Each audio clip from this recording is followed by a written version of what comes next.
So here I am in Devon after a truly horrendous journey, but just chilling because tomorrow I'm going to be starting doing the coast to coast in Devon. More about that later. But for now, there's my trusty steed, all ready to go. After completing the classic coast to coast route from Whitehaven to Tynemouth and the Hadrian's Wall route in previous years, I wanted to try something new this year. So I set my sights on the Devon coast to coast. This route is a bit different because it involves a fair amount of off-road riding, making it less ideal for a traditional road bike. And that's why I brought along my Trek Checkpoint gravel bike for the adventure. The route stretches from Ilfracombe on the North Devon coast down to Plymouth on the south coast. It's an incredible mix of traffic-free cycle paths, scenic backroads and cycle lanes that guide you through the picturesque Devon countryside. Along the way you get to ride over historic railway viaducts, pass through old tunnels and even skirt the breathtaking Dartmoor National Park boundary. The entire route covers 107 miles, which you could technically complete in a single day if you feel ambitious. But I decided to take my time and spread the ride over 3 days. This way I could soak in the scenery and enjoy a more relaxed, chilled ride. So if you're thinking about tackling the Devon coast to coast or just curious about the route, stick around. I'll be sharing all the highlights, challenges and tips from my ride in upcoming videos. Leaving Ilfracombe along the magnificent craggy coastline of North Devon, the route immediately tackles the first steep climb and really the only steep section of the day. At the high point there are panoramic views of the coastline. It was here that I took a slightly extended route that took me right along the stunning 3-mile beach at Woolacombe. I then added a section to take me along a coastal gravel path. The countryside then gently rolled until I joined the traffic-free Tarka Trail in the town of Braunton. This almost level section follows the serene tidal scenery of the River Taw and Torridge estuaries before arriving at the busy market town of Barnstable and then on to the first day's stop at Bideford. I did the route with Cycle Active, a company that I'd used for the traditional coast-to-coast route as well as the Hadrian's Way. I can highly recommend them. They take care of all the logistics, including bookings for the B&Bs, as well as moving your stuff around each day, just leaving you free to enjoy the ride. So at the start at Ilfracombe, ready to get going. It's a bit of a long drive to get here, but it's worth it. So now time to get off and get riding. At the entrance to Ilfracombe Harbour stands Damien Hirst's statue, "Verity is the public sculpture we deserve." The statue depicts a pregnant woman holding aloft a sword while carrying the scales of justice and standing on a pile of law books. Half of the sculpture shows the internal anatomy of the pregnant woman, with the fetus clearly visible. It is cast from stainless steel and bronze and is 20.25 metres or 66.4 feet high.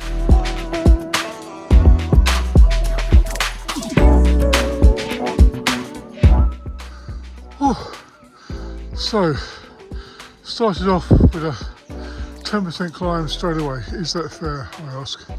You probably may not be able to see this that clearly, but part of the ride is on the National Cycle Route network, part of which is disused railway tracks. The part I'm on now, as you can see, this used to be Ilfracombe Station. So anyway, and we're going to go off, carrying on through there.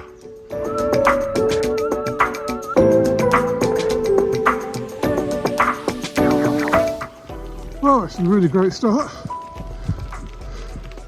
So it carries on like this.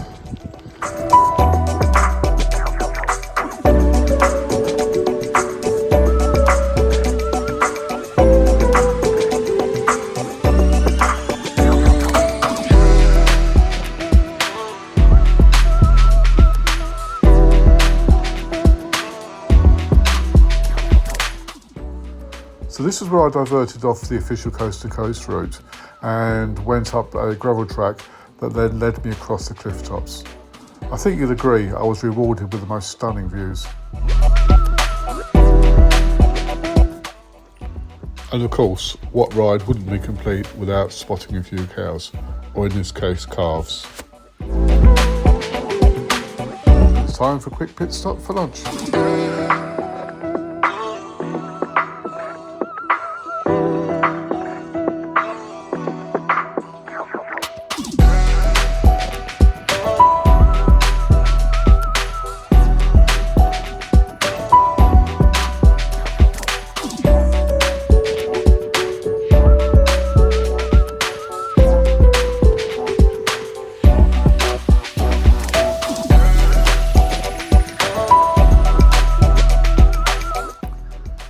You never know what you'll find when out riding your bike.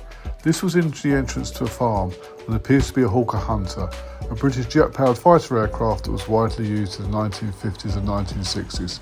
I have no clue what it was doing here.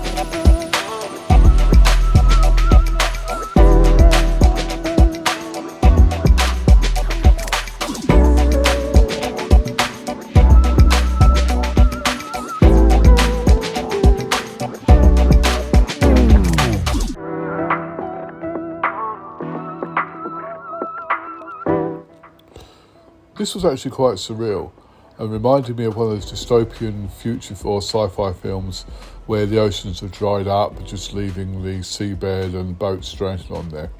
In fact, all it was just the tide was out. It just shows how far out the tide went at this particular spot.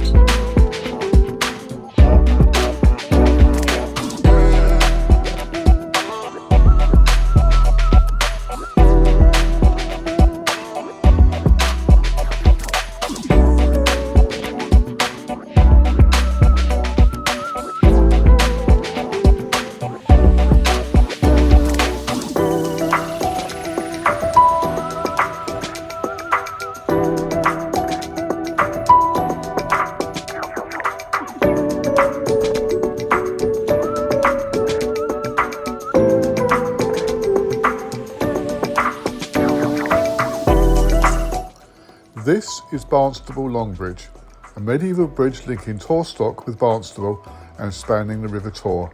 It is one of the largest medieval bridges in Britain.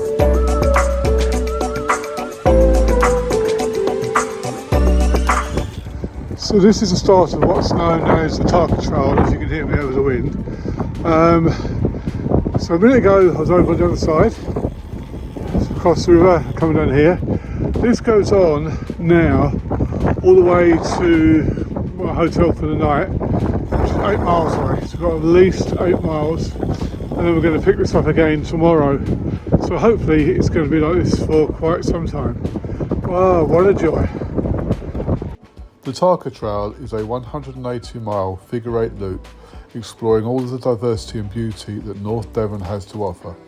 Footpaths and bridleways go through unspoiled countryside, traversing valleys and woods through Exmoor and Dartmoor National Parks. It's the UK's longest traffic-free cycle path.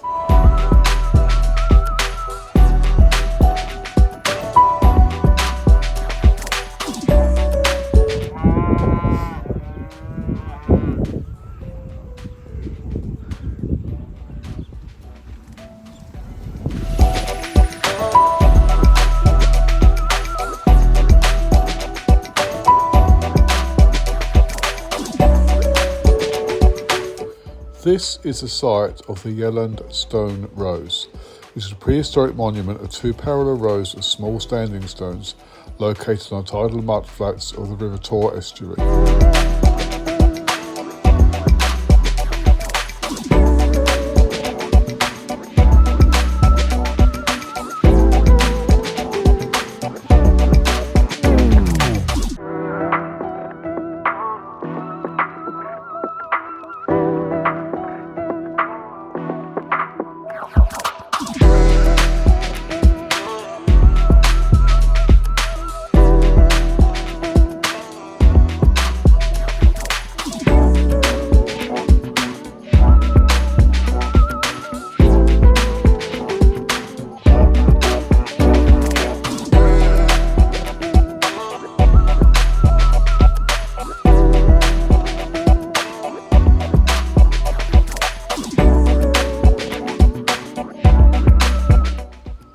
So at the end of the first day, I arrived at Bideford, ready for a well-deserved pint.